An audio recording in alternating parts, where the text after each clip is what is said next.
Hello students, कैसे हैं आप सभी लोग। मैं पूरी उम्मीद करता हूं कि आप सभी लोग बढ़िया। मैं भी यहाँ पर मौज में। बच्चों, हम लोग करने जा रहे हैं एमटीपी वन कोस्टिंग का जनवरी 2025 अटेम्प्ट के लिए। तो हर अटेम्प्ट में 2 एमटीपी आते हैं हर पेपर के। तो कोस्टिंग का फर्स्ट एमटीपी हम कर रहे हैं। मैंने एक तरफ क्वेश्चन रख लिए हैं और दूसरी तरफ मैंने उसके आंसर अपने सामने रख लिए हैं। मेन जो बच्चों का कंसर्न रहता है वो आजकल रहता है केस सिनेरियो से। बाकी सारे क्वेश्चन पुराने ही आते हैं, तो कोई नया क्वेश्चन नहीं है। बस केस सिनेरियो देखने वाली बात है, उसके आगे वाले भी हम शॉर्ट में देख लेंगे भी किस तरह से चलेगा। तो केस सिनेरियो वन इन्होंने दिया। इसके अंदर इन्होंने सिंपल सी पूरी कहानी सुनाकर ये बता दिया कि भैया स्टैंडर्ड कॉस्टिंग के बेसिस पर हम लोग कैलकुलेशन और क्वेश्चन वगैरह करने जा रहे हैं। और पूरी कहानी सुनाकर इन्होंने बताया कि हमारे पास कुछ बजटेड डेटा है और कुछ एक्चुअल डेटा है। तो बजटेड डेटा के अंदर इन्होंने हमारे पास ले लिया कि यूनिट प्रोड्यूस्ड 10,000 थी, एक्चुअल में 9500 यूनिट बनी है, ठीक है। फिक्स्ड ओवरहेड 20 लाख होने थे और 21,50,000 हुए हैं टोटल। तो उसका रीजन दिया क्यों हुए उससे हमें कोई मतलब नहीं। 21,50,000 खर्च हुआ है। ओके। आवर्स वर्क 15,000 बजटेड थे और हमारे पास एक्चुअल में 14,250 आवर्स काम हुआ। वेरिएबल ओवरहेड 50 रुपए थे, जिसमें पहले 10,000 घंटे तो 50 रुपए पे ही हुए हैं। उसके बाद वाले 4,250 आवर्स 60 रुपए हुए हैं, यानी 10 रुपए महंगा हुआ है। तो मैं इसको शॉर्ट में अगर डेटा को यहाँ पर लिख दूं, बजट और एक्चुअल। तो बजट में इनकी जो यूनिट्स थी वो यूनिट्स इनके पास हैं 10,000 और एक्चुअल में हुई हैं 9,500, ठीक है।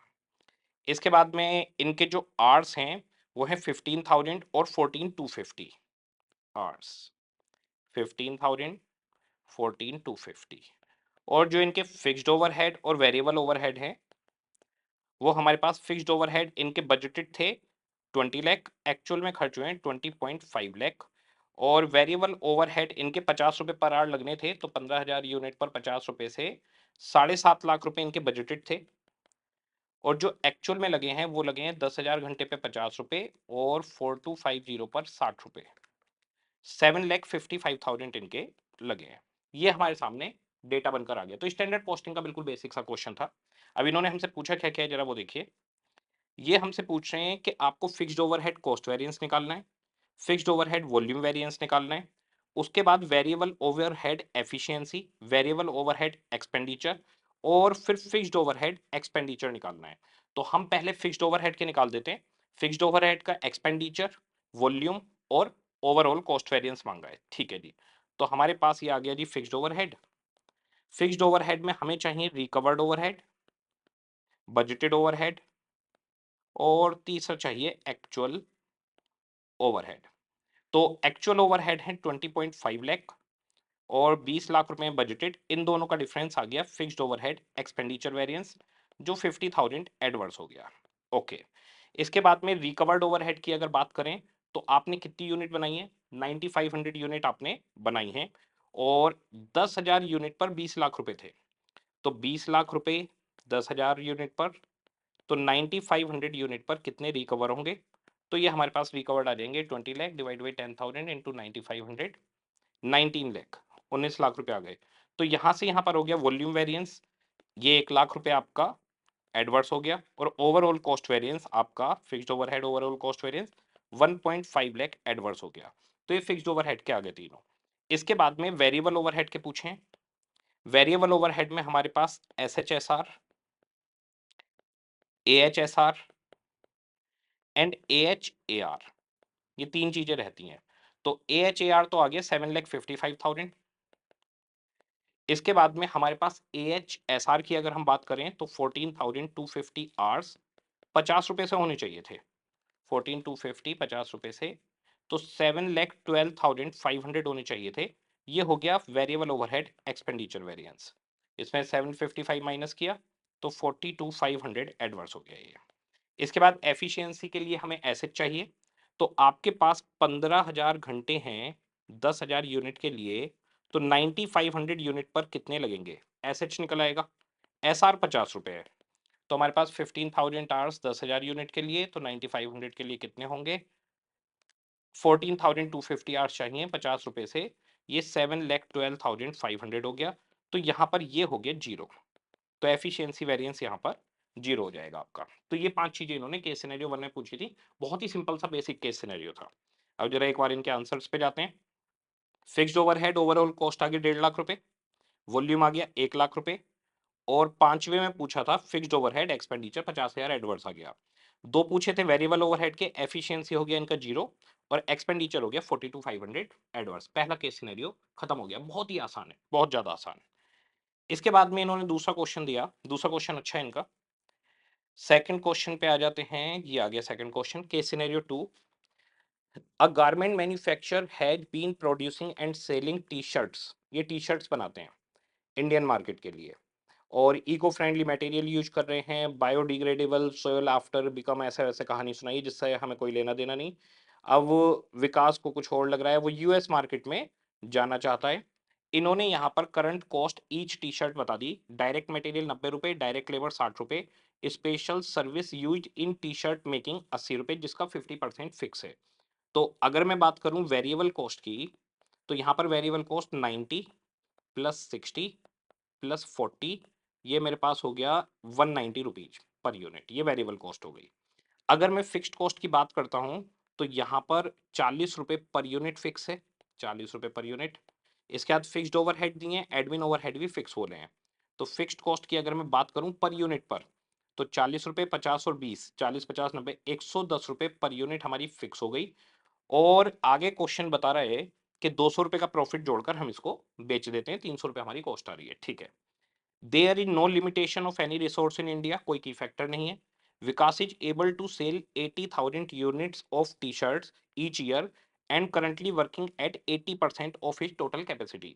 तो इसका मतलब अभी 80% कैपेसिटी पर काम कर रहा है, फुल कैपेसिटी हो गई 1 लाख शर्ट्स की, 80,000 अभी बना रहा है, 20,000 की कैपेसिटी अभी इसके पास आइडल बची हुई है, 20,000 और बना सकता है, ठीक है।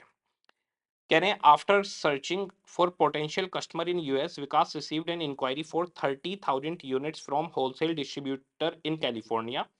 As per the inquiry, order will be placed if per T shirt is reasonable and order has to be satisfied in full. तो 30,000 यूनिट की हमारे पास इंक्वायरी आए, हमारे पास तो 20,000 की आइडल कैपेसिटी है। तो इसका मतलब आप अभी ये इंडिया यानी लोकल मार्केट में बेच रहे हैं। अगर आप इस ऑर्डर को एक्सेप्ट करते हैं तो सिचुएशन क्या होगी, आपकी कैपेसिटी 1 लाख टी शर्ट्स की, जिसमें से 80,000 लोकल मार्केट में आप बेच रहे थे, तो लोकल मार्केट से आपको 10,000 टी शर्टें कम करनी पड़ेंगी। अब आप लोकल मार्केट में 70,000 टी शर्ट्स बेच पाओगे, ओके। और आपके पास 20,000 की आइडल कैपेसिटी थी, उसमें कोई दिक्कत नहीं है, लेकिन 10,000 यूनिट आपकी आपको लोकल मार्केट वाली एक्सपोर्ट करनी पड़ेंगी। तो 30,000 टी शर्ट्स का आप ऑर्डर फुलफिल कर सकते हो। यानी कि अब आपको अगर ये ऑर्डर लेना है, तो यूएस में 30,000 टी शर्ट अगर भेजनी है, तो लोकल में 70,000 टी शर्ट बेच पाओगे। अब आज की डेट में सिनेरियो हो क्या रहा है, अगर आप इन टी शर्ट्स को बनाते हो, ये जो एडिशनल आप टी शर्ट बना रहे हो, 20,000 एडिशनल बन रही है और 10,000 स्विच हो रही है, तो आपका एडिशनल खर्चा क्या लगेगा। तो देखो, जो 20,000 टी शर्ट्स हैं, उन टी शर्ट्स पर आपकी वेरिएबल कॉस्ट लगेगी, ठीक है। जो 10,000 टी शर्ट्स हैं, उन पर आपकी वेरिएबल कॉस्ट पहले भी लग रही थी, अब भी लगेगी, प्लस वो 10,000 टी शर्ट्स पहले फिक्स्ड कॉस्ट को बियर करती थी। अगर हम अपनी फिक्स्ड कॉस्ट देखें, तो हमारी फिक्स्ड कॉस्ट 80,000 यूनिट पर 110 रुपए बताइए। तो 80,000 टी शर्ट पर 110, इसका मतलब हमारी फिक्स्ड कॉस्ट 88 लाख है, ओके। ये हमारी फिक्स्ड कॉस्ट चल रही है जब हम लोकल मार्केट में बेच रहे हैं। जब हम फॉरेन में भी बेचेंगे 30,000 और 70,000, ये हमारी फिक्स्ड कॉस्ट तब भी 88,000 रहेगी, कोई दिक्कत नहीं है। यानी कि इस 30,000 टी शर्ट के ऑर्डर के लिए जो 20,000 टी शर्ट हैं उन पर वेरिएबल कॉस्ट लगेगी, जो 10,000 टी शर्ट्स हैं उन पर वेरिएबल कॉस्ट लगेगी, और ये 10,000 टी शर्ट्स उन टी शर्ट्स में से हैं जो फिक्स्ड कॉस्ट को बियर करते थे। ये जो 80,000 टी शर्ट्स हैं, ये वेरिएबल कॉस्ट भी बियर कर रही हैं, फिक्स्ड कॉस्ट भी बियर कर रही हैं, इन्हीं के ऊपर सारा बर्डन चल रहा था पहले। अब जो 20,000 एक्स्ट्रा बना रहे हो, उसके लिए कोई फिक्स्ड कॉस्ट नहीं लगनी, फिक्स्ड कॉस्ट तो फिक्स होती है, 88 लाख की रहेगी। लेकिन जो 10,000 यूनिट आपने स्विच की हैं, वो 110 रुपए पर यूनिट की फिक्स्ड कॉस्ट को बियर कर रही थी आज की डेट में। तो अगर आप इसको स्विच करोगे, तो इन टी शर्ट्स पे वेरिएबल कॉस्ट भी रहेगी, प्लस फिक्स्ड कॉस्ट जो पहले बियर कर रहे थे, वो आगे भी बियर करेंगे। तो अगर सिर्फ 20,000 टी शर्ट्स का ऑर्डर आता, तो सिर्फ वेरिएबल कॉस्ट खर्च होती है और ऑर्डर ले लेते हैं हम। लेकिन 30,000 टी शर्ट का ऑर्डर है, तो 20,000 टी शर्ट पे वेरिएबल कॉस्ट लगेगी, फिक्स्ड कॉस्ट का कोई काम नहीं, वो तो 88 लाख लग रही है। 10,000 टी शर्ट जो लोकल मार्केट से स्विच करी हैं, वो पर यूनिट 110 रुपए की फिक्स्ड कॉस्ट को बियर कर रही है। वो 110 रुपए की फिक्स्ड कॉस्ट आगे भी बियर करेगी। तो अगर आप 30,000 टी-शर्टों को एक्सपोर्ट करते हो, तो 20,000 पे सिर्फ वेरिएबल कॉस्ट लगेगी और 10,000 टी-शर्ट पे वेरिएबल कॉस्ट भी लगेगी, फिक्स्ड कॉस्ट भी लगेगी, क्योंकि यहाँ पर वेरिएबल और फिक्स दोनों लग रहे थे इन 80,000 पर। तो इसमें से कुछ भी जाएगा तो वेरिएबल और फिक्स दोनों एक पार्ट को लेके जाएगा। जो फिक्स्ड कॉस्ट है आज की डेट में वो 80,000 यूनिट पर अपोर्शन हो रही है। आगे कोई खर्चा नहीं होना, इसके अलावा फिक्स्ड कॉस्ट होती रहेगी। पर इस 80,000 में से अगर 10,000 यूनिट में किसी को देता हूं, तो मुझे उससे वेरिएबल कॉस्ट भी वसूल करनी है और फिक्स्ड कॉस्ट भी वसूल करनी है। तो इन 20,000 टी-शर्ट पे मुझे सिर्फ वेरिएबल कॉस्ट वसूल करनी है। इन 10,000 टी-शर्ट पर वेरिएबल कॉस्ट और फिक्स्ड कॉस्ट दोनों वसूल करने होंगे। ओके, आगे भी देखते हैं क्वेश्चन के अंदर। कह रहे हैं Vikas decided to send a quote and order was placed by foreign client on the same day. तो इन्होंने कोटेशन भेजी और फॉरेन क्लाइंट ने ऑर्डर भी दे दिया। Vikas without a second thought accepted the order. उसने ऑर्डर एक्सेप्ट कर लिया क्योंकि उसे फॉरेन मार्केट में घुसना है। But did not feel the need to extend manufacturing capacity. लेकिन वो अपनी मैन्युफैक्चरिंग कैपेसिटी को नहीं बढ़ा रहा, यानी उसकी कैपेसिटी 1 लाख थी, 1 लाख ही रहेगी, उसी में वो सारा काम करेगा। तो 70,000 इंडिया में बेचेगा और 30,000 बाहर बेच देगा। Therefore he decided forego few Indian client। इसके लिए वो कुछ इंडियन क्लाइंट्स को छोड़ने के लिए तैयार है। तो 10,000 टी शर्टें जो इंडिया में बेच रहे थे उनको नहीं देगा, वो बाहर वालों को देगा। ठीक है। The foreign order also required special packaging. This is spend 20% of the total prime cost per T shirt. तो 20% प्राइम कॉस्ट लगने वाली है, 20% प्राइम कॉस्ट का। तो प्राइम कॉस्ट के अंदर हमारे पास क्या क्या आएगा? डायरेक्ट मटेरियल आएगा, डायरेक्ट लेबर आएगी, स्पेशल सर्विस जो इन टी शर्ट्स के लिए वो डायरेक्ट एक्सपेंस है। ये बेसिकली हमारा डायरेक्ट एक्सपेंस है, इन्हीं टी शर्ट्स के लिए खर्च किया जा रहा है। तो इसमें फिक्स हो या वेरिएबल हो उससे फर्क नहीं पड़ता। तो हमारी वेरिएबल कॉस्ट की बात करें तो 90, 60 और यहाँ पर सिर्फ 40 आएगी। लेकिन प्राइम कॉस्ट की बात करें तो प्राइम कॉस्ट हमारे पास 90, 60, 150 और 80 हो गए। 150 और 80, 230 रुपीज हो गए। ये हमारी प्राइम कॉस्ट है। तो ये कह रहे हैं कि भाई 20% ऑफ टोटल प्राइम कॉस्ट आपका खर्च होगा। तो 20% ऑफ 230 आपका पर यूनिट खर्च होगा, यानी 46 रुपए पर यूनिट आपके और खर्च होने हैं। ठीक है। तो वेरिएबल कॉस्ट तो लगेगी लगेगी, 46 रुपए पर यूनिट ये लगेगा, और 10,000 टी शर्टों का फिक्स कॉस्ट का पोर्शन भी इसमें लगने वाला है। कह रहे हैं the production was done quickly and foreign consignment transported to custom port via service from carriage agency. It charge 80,000 for one truck whose capacity 500 kilogram to transport whole of the consignment. Truck was 20% vacant after loading the consignment. तो हमारी जो 30,000 T शर्टें थी वो एक truck में भेजी जा रही हैं। इस ट्रक की कैपेसिटी है 500 किलोग्राम। यहाँ पे बच्चा कंफ्यूज हो सकता है कि टी शर्ट से किलोग्राम पे पहुंच गया, कोई बात नहीं। 500 किलोग्राम इसकी कैपेसिटी है, जिसमें 20% ट्रक अभी खाली है। इसका मतलब हमारी जो 30,000 टी शर्ट्स हैं, इनका जो वेट है, इनका वेट अगर हमने तोला तो वेट 400 किलोग्राम है। 400 किलोग्राम कैसे? 500 किलोग्राम की कैपेसिटी है, 20% तब भी खाली है। तो 400 किलोग्राम वेट ट्रक के अंदर रखा है, वो 30,000 टी शर्ट का है। तो क्वेश्चन ने बोला कि 80,000 रुपए लेगा ट्रक वाला, उसकी कैपेसिटी 500 किलोग्राम है, जिसमें से 20% खाली है, तो 400 किलोग्राम वेट उसके अंदर है। To transport whole of the consignment, यानी पूरी 30,000 यूनिट इसके अंदर हमारी टी शर्ट्स की आ गई हैं। तो ऑब्वियसली बात है, 400 किलोग्राम डिवाइड बाई 30,000 अगर मैं करूं, इसका मतलब एक टी शर्ट का वेट 13 ग्राम है। 400 किलोग्राम और डिवाइडेड बाई 30,000 टी शर्टें। हाँ, एक टी शर्ट 13 ग्राम की है, तो टी शर्ट का बटन तो वो वजन कम होता है, कोई बात नहीं। तो 400 किलोग्राम का पूरा कंसाइनमेंट गया, 80,000 रुपए उस पर खर्च हुए। ये 80,000 रुपए का खर्चा और हो गया जी। ठीक है। Bill of lading was filed. जो जब हम एक्सपोर्ट करते हैं तो कुछ रिक्वायरमेंट होती है, तो उसमें एक बिल ऑफ लेडिंग भी आता है। इसमें आपको उलझना नहीं है, बस सीधे कहा है उसकी प्रोफेशनल फीस 25,000 रुपये लगी है। तो 25,000 रुपये एक प्रोफेशनल फीस और लग गई, जो सीए को दी गई है। बहुत अच्छा काम किया, यही इसी काम को करने के लिए तो हम लोग बैठे हुए हैं। कस्टम पोर्ट ऑल्सो चार्ज 80 रुपये पर किलोग्राम पर day to handle material storing it in warehouse after for loading the goods on ship. तो जब आप कस्टम पोर्ट पे जाएंगे, यानी पोर्ट पे सामान रखेंगे, तो वो मटेरियल हैंडलिंग वगैरह के 80 रुपए पर केजी एक दिन के ले रहे हैं। कह रहे हैं the shipping company which was booked by Vikas for taking the consignment to US got delayed due to bad weather. Stock was held at port for 5 days and on 6th day it was loaded on ship. तो ship पे जिस दिन load हुआ है वो दिन भी count होता है।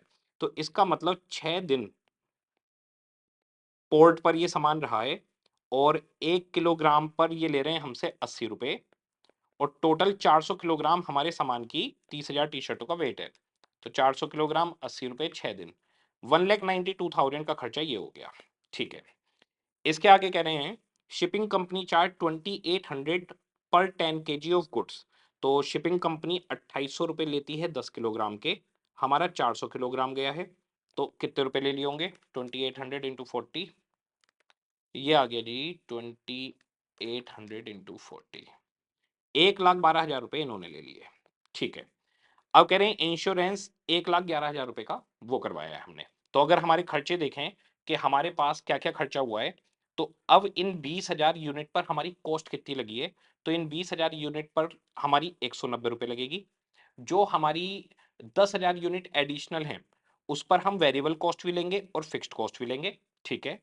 इसके बाद में हमारा खर्चा 46 पर यूनिट प्राइम कॉस्ट का हो रहा है और आपके पास में 25,000 रुपए सीए ने ले लिया आपसे, 80,000 रुपए आपके ट्रक वाला ले चुका है आपसे, 1,12,000 रुपए शिपिंग कंपनी ने ले लिया आपसे, 1,92,000 आपसे पोर्ट वालों ने ले लिए। अब क्वेश्चन की requirement, Vikas has sufficient fund in his hand but he still raise a short term working capital loan at 6.5% per annum for the satisfaction of this foreign order because he found a one-time investment opportunity which was giving him 9.25% return. तो इसने क्या किया? इसने 6.5% per annum के हिसाब से loan ले लिया, जितना भी इसको पैसा चाहिए होगा, और वो जो पैसा था वर्किंग कैपिटल के लिए था, उस पैसे को इसने आगे फर्दर इन्वेस्ट कर दिया 9.25% पर एनम से। तो ये इस तरह से भी कमा रहा है, बैंक से लोन ले रहा है 6.5% पर और उस पैसे को 9.25% पे आगे इन्वेस्ट कर रहा है। तो 9.25 माइनस 6.5 यानी 3% की कमाई, 9.25 माइनस 6.5, 2.75% पर एनम की ये इनकम जनरेट कर रहा है इससे। कह रहे हैं foreign order accepted on 1 June and loan was taken on the same day, repayment of loan will be made on 1 सितंबर। जून में लोन लिया, पूरा जून, पूरा जुलाई, पूरा अगस्त, सितंबर की 1 तारीख को वापस कर दिया, तो 3 महीने इनके पास लोन रहा है। तो 2.75% पर एनम है, 3 मंथ का इनका इन्वेस्टमेंट रहेगा, ये उस पर ये पैसे कमा लेगा। कह रहे हैं calculate net cash outflow due to this export order. इस एक्सपोर्ट ऑर्डर की वजह से आपका कैश आउटफ्लो कितना होगा? तो कैश आउटफ्लो के अंदर आ जाइए, देखते हैं। कैश आउटफ्लो के अंदर हमारे पास डायरेक्ट मटेरियल, डायरेक्ट लेबर और आपकी स्पेशल सर्विस की वेरिएबल कॉस्ट 190 रुपए आ गई। प्राइम कॉस्ट 90, 60 और 80 230 रुपए थी, उसका 20% पैकेजिंग पर यूनिट आ गया 46, 236 तो वेरिएबल कॉस्ट लग रही है आपकी इस ऑर्डर की वजह से। तो कैश आउटफ्लो आपको निकालना है कि कितना फंड चाहिए। ठीक है। तो टोटल वेरिएबल कॉस्ट 30,000 टी शर्टें थी, मल्टीप्लाई करा 70,80,000 आ गया। उसके अलावा फ्रेट, प्रोफेशनल चार्ज, कस्टम के, शिपिंग के, इंश्योरेंस के सारे पैसे जोड़ दिए, टोटल 76 लाख रुपए का आपका कैश आउटफ्लो होना है। इसके अंदर फिक्स्ड कॉस्ट नहीं दिखाई देगी क्योंकि फिक्स्ड कॉस्ट पहले भी खर्च हो रही थी, अब भी खर्च हो रही है, वो एडिशनल कोई आउटफ्लो उसकी वजह से नहीं हो रहा। तो जो वेरिएबल कॉस्ट लगी वो दिखा दिया, उसके बाद में जितने भी खर्चे थे वो सारे जोड़ दिए, 76 लाख रुपए लगेंगे।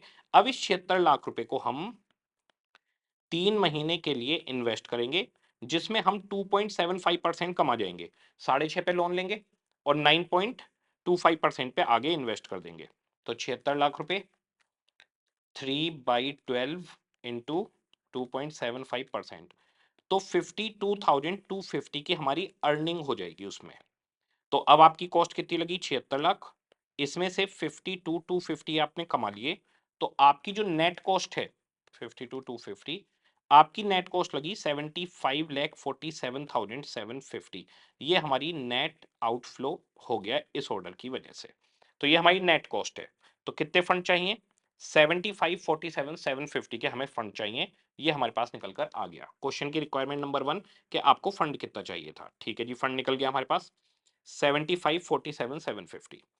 कह रहे हैं what would have been minimum price, कम से कम सामने वाले से कितना प्राइस हम चार्ज करें टी शर्ट्स पे, और जो आपको चार्ज करना है $1 83.86 का मान के करना है। ठीक है।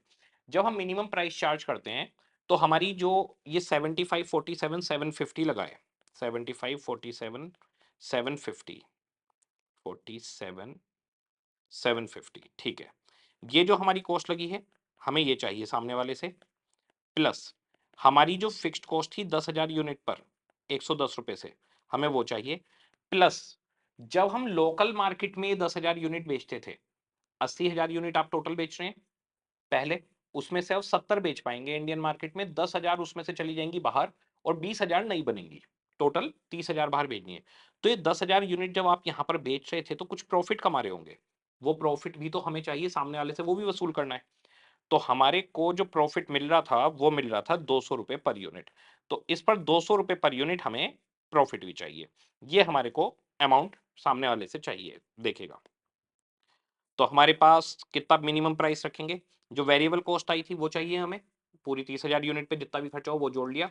उसके अलावा जो फिक्स्ड कॉस्ट रिकवर हो रही थी वो भी वसूल करनी है सामने वाले से, और जो प्रॉफिट हो रहा था 10,000 यूनिट पर इंडियन मार्केट में बेच के वो भी वसूल करना है। टोटल 1,06,47,750 हमें सामने वाले से वसूल करने हैं 30,000 यूनिट के। तो 30,000 यूनिट से डिवाइड किया, एक यूनिट का प्राइस आ गया 354.925, एक यूनिट का प्राइस आ गया। कोटेशन डॉलर में देनी है, तो $1 83.864 का है, इससे डिवाइड किया, आपके पास मिनिमम प्राइस आ गया डॉलर में कि $4.23 हम मिनिमम प्राइस चार्ज करेंगे। तो $4.23 मिनिमम प्राइस है। ओके, अब कह रहे हैं पेमेंट फ्रॉम फॉरेन क्लाइंट वो received on 8 October when exchange rate 86 rupees. तो जिस दिन उससे फॉरेन क्लाइंट से पेमेंट आई उस दिन डॉलर 86 रुपए का चल रहा था, उसने तो डॉलर में पेमेंट कर दी होगी, उसे हम रुपये में बाद में कन्वर्ट कर लेंगे। Calculate the profit earned from this export order if actual quoted price $4.90 per T-shirt. तो जो मिनिमम प्राइस था वो था 4.23, यानी कम से कम इतना लेना है। तो हमने सामने वाले को कोटेशन दी 4.90 की। तो अब 4.90 मल्टीप्लाई बाई 30,000 यूनिट की जो कोटेशन है वो डॉलर में आ जाएगी, और मेरे को इसके मिल जाएंगे $1 के 86 रुपए, तो ये रुपये में कन्वर्ट हो जाएगा। तो $4.9 की एक टी शर्ट, 86 रुपए $1 का रेट जब पैसे मिले, और 30,000 यूनिट, तो मेरे पास 1,26,42,000 रुपए का कलेक्शन आएगा। ये मेरे पास कलेक्शन आ गया। क्वेश्चन ने कहा है कि आपको बताना है प्रॉफिट हमने कितना कमाया। तो 1,26,42,000 इसमें लगे, इसमें से जितनी भी हमारी कॉस्ट लगी थी ये वाली वो माइनस कर देंगे, जो फिक्स्ड कॉस्ट लगी थी वो माइनस कर देंगे। आज ये जो देखते हैं प्रॉफिट एंड सेल उठा ली, जो वेरिएबल कॉस्ट नेट थी वो माइनस कर दी, जो फिक्स्ड कॉस्ट थी वो माइनस कर दी। फिक्स्ड कॉस्ट सिर्फ 10,000 यूनिट पर, वेरिएबल कॉस्ट पूरी 30,000 यूनिट के लिए, उसमें सारे खर्चे हमने पहले ही जोड़ दिए, बस हमारा प्रॉफिट निकल आया। तो सेल में से वेरिएबल कॉस्ट चली गई, फिक्स्ड कॉस्ट 10,000 यूनिट वाली चली गई, क्योंकि एडिशनल 20,000 यूनिट पे तो कोई फिक्स्ड कॉस्ट लगी नहीं। हमारा प्रॉफिट यहाँ पर निकल कर आ गया 39,94,250। इसके बाद में क्वेश्चन हमसे कह रहा है कि आपके पास what is the net cash inflow from this export order, आपके पास कैश इनफ्लो कितना हुआ। तो कैश इनफ्लो की बात की जाए तो ये जो सेल आपने करी है ये आपके पास कैश आ गया, वेरिएबल कॉस्ट जो नेट आपकी लगी थी वो आपकी जेब से चला गया, इसमें फिक्स्ड कॉस्ट माइनस नहीं होगी। तो कैश इनफ्लो और कैश आउटफ्लो में फिक्स्ड कॉस्ट कंसीडर नहीं की जाएगी, क्योंकि पहले भी 88 लाख रुपए लग रहे थे, अब भी लग रहे हैं। बस प्रॉफिट निकालते हुए हमें सामने वाले से रिकवर करनी है, मिनिमम प्राइस निकालते हुए हमें सामने वाले से वसूल करनी है। तो यहां पर हमारे पास सेल आ गई, सेल में से वेरिएबल कॉस्ट माइनस कर दी, कैश इनफ्लो हमारे पास निकल कर आ गया।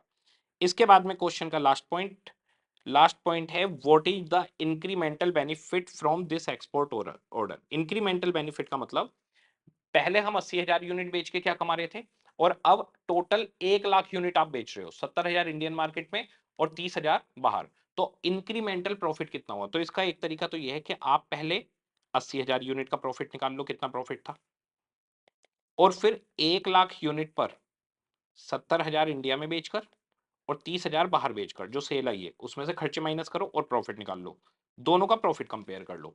या फिर सिंपली आप इंक्रीमेंटल बेसिस पे निकाल सकते हो कि एडिशनल सेल कितनी हुई, एडिशनल कॉस्ट कितनी लगी, दोनों को कंपेयर करके आपके पास नेट बेनिफिट निकल जाएगा। तो इन्होंने इंक्रीमेंटल अप्रोच से किया है, तो इन्होंने सबसे पहले ले ली कि हमारी सेल कितनी है, 30,000 यूनिट 86 रुपए से $4.9 के हिसाब से 1,26,00,000 की हमारी सेल है।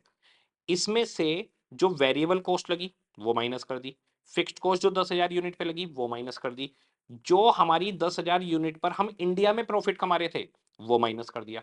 तो हमारे पास पूरी 30,000 यूनिट की सेल ली, उसमें से वेरिएबल कॉस्ट गई, 10,000 यूनिट की फिक्स्ड कॉस्ट गई, और आपके पास में 10,000 यूनिट पे जो कमा रहे थे वो माइनस किया। इतना इंक्रीमेंटल प्रॉफिट हमें इस ऑर्डर से होगा। यानी कि जरा देखो, इस ऑर्डर की वजह से इतना कलेक्शन हुआ, इस ऑर्डर की वजह से इतनी वेरिएबल कॉस्ट गई। इस ऑर्डर में हमारी 10,000 यूनिट वो भी हैं जो 110 रुपए पर यूनिट फिक्स्ड कॉस्ट को बियर कर रही थी, वो माइनस किया। वो पहले भी होता था, वो अब भी होता है। इसके बाद में लॉस ऑफ प्रॉफिट, जो 10,000 यूनिट पर आप पहले प्रॉफिट कमा रहे थे इंडिया में, वो भी तो हमारा वसूल होना चाहिए, उसको कंपेयर कर लिया, इस आंसर पे पहुंच गए। इसकी जगह पे आप ऐसे बना सकते हैं कि 80,000 यूनिट की सेल्स, इसमें से माइनस करो वेरिएबल कॉस्ट, फिक्स्ड कॉस्ट, इसका प्रॉफिट आ जाएगा।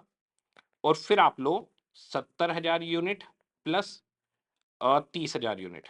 70,000 यूनिट की सेल, 30,000 यूनिट की सेल, दोनों को जोड़ लो। वेरिएबल कॉस्ट 70,000 यूनिट की, और यहाँ की जो वेरिएबल कॉस्ट आपने नेट निकाली है 30,000 की, वो माइनस कर लो। इसमें सारे खर्चे आ जाएंगे, वो सीए को जो दिए हैं सारे पैसे। फिर फिक्स्ड कॉस्ट जो माइनस करोगे, फिक्स्ड कॉस्ट यहाँ पर 70,000 यूनिट की माइनस होगी, 10,000 यूनिट की फिक्स्ड कॉस्ट यहाँ पर माइनस होगी, 10,000 यूनिट की यहाँ पर माइनस हो जाएगी। उसके बाद में दोनों का प्रॉफिट निकाल लीजिए। आपके पास कंपैरिजन करोगे तो इंक्रीमेंटल प्रॉफिट या इंक्रीमेंटल बेनिफिट इतना ही आ जाएगा। सॉरी, इन दोनों का प्रॉफिट फिर जोड़ लीजिए। फिर ये प्रॉफिट और इस प्रॉफिट को कंपेयर करना है। तो 80,000 यूनिट पे कितना कमा रहे थे और 1,00,000 यूनिट पे कितना कमा रहे हैं, इंक्रीमेंटल बेनिफिट डिट्टो ये आपके पास निकल कर आ जाएगा। तो ये एक अच्छा क्वेश्चन था, ये बढ़िया क्वेश्चन निकाला इन्होंने। इसके बाद दोनों केस सिनेरियो खत्म होने के बाद फिर छोटे छोटे 2-2 नंबर के क्वेश्चन देते हैं। 5 क्वेश्चन दिए, 2-2 नंबर के क्वेश्चन देखते हैं। Rate of change in the composition of employ force, rate of change यानी लेबर टर्नओवर, एम्प्लॉय टर्नओवर की बात कर रहे हैं। Over the average number of employees for the year is computed 9% under separation, however the same rate is computed 15% and 30% replacement and for flux. अच्छा जी, separation का 9% है, रिप्लेसमेंट का 15% है, और फ्लक्स के अंदर 30% है। फ्लक्स के अंदर आपका सेपरेशन प्लस एक्सेशन दोनों आ जाते हैं, ये हमारे पास दोनों कवर करेगा, ठीक है। और एक्सेशन कितना है मैं वो भी बता देता हूं। 9% छोड़कर गए हैं, 15% रिप्लेस होकर आए हैं, टोटल हो गए 24, 6% न्यू ज्वाइनिंग है इसका मतलब। ओके, क्वेश्चन ने कहा considering the average number of employees on roll during this year 200, average number of employ 200 है। आपको कुछ चीजें कैलकुलेट करनी है, ठीक है, वो देखेंगे क्या क्या। 200 अगर एवरेज है तो 200 का 9%, 18 वर्कर तो आपके सेपरेट हुए हैं, ठीक है। 200 का 15%, 30 वर्कर रिप्लेस होकर आए हैं, ठीक है जी, रिप्लेसमेंट।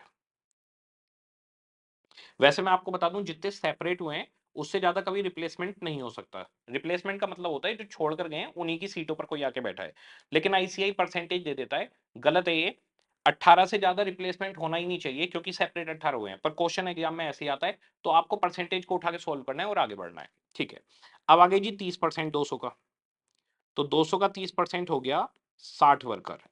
इस 60 वर्कर में 18 सेपरेशन वाले हैं, 30 रिप्लेसमेंट वाले हैं, और 12 वर्कर न्यू ज्वाइनिंग हो गए। तो न्यू ज्वाइनिंग 12 वर्कर हैं, रिप्लेसमेंट 30 है, सेपरेशन 18 है। टोटल वर्कर कितने रिक्रूट हुए हैं, रिक्रूटेड एंड ज्वाइन यानी एक्सेशन। तो टोटल एक्सेशन की अगर मैं बात करूं तो 42 वर्कर है। अब क्या पूछ रहा है जरा वो देखते हैं। कह रहे हैं find out the number of employees replaced. तो रिप्लेस्ड हुए हैं भैया हमारे पास 30, लो जी 30 वर्कर। लेफ्ट एंड डिस्चार्ज छोड़कर कितने गए हैं, 18 वर्कर। और recruited and joint, recruited and joint लिखा है, न्यू रिक्रूटेड नहीं लिखा, तो टोटल वर्कर की बात कर रहा है 42। तो 30 18 42 इसका आंसर है। 30 18 42, 30 30 18 42 इसका आंसर है सी।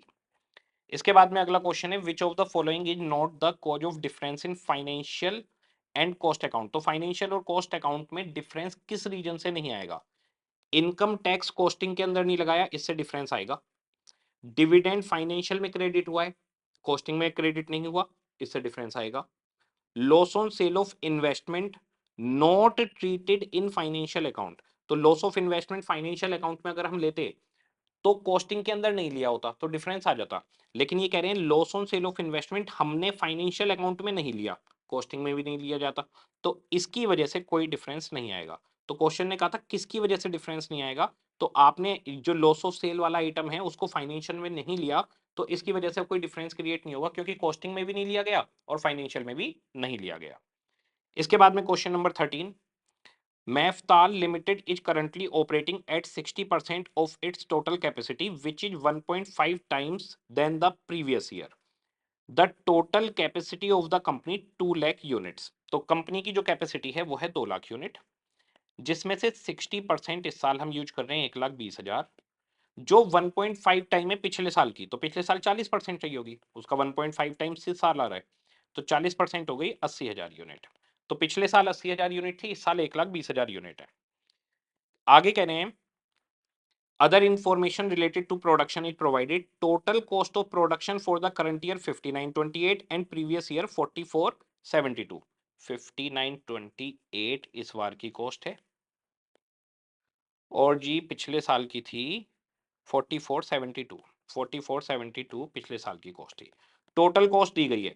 अगर मैं difference in cost, difference in unit लूंगा तो मेरे पास वेरिएबल कॉस्ट पर यूनिट निकल आएगा इस क्वेश्चन में। आगे कह रहे हैं क्वेश्चन के अंदर no change are anticipated in cost structure for upcoming year.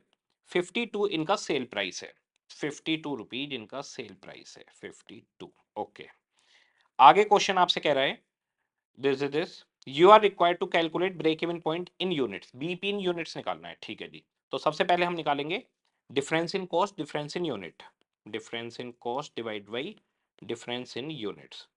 तो डिफरेंस इन कॉस्ट है 5928,000 माइनस 4472,000, 14,56,000 का। और डिफरेंस इन यूनिट है 80 और 1 20 में 40,000 यूनिट, डिवाइड बाई 40,000 यूनिट। तो वेरिएबल कॉस्ट 36.4 पर यूनिट आपकी आ गई। इस वेरिएबल कॉस्ट को यहां पर माइनस करोगे तो आपके पास आ जाएगा contribution per unit. Contribution per unit आपका आ गया 15.6 पर यूनिट। ओके, अब फिक्स्ड कॉस्ट निकालनी है।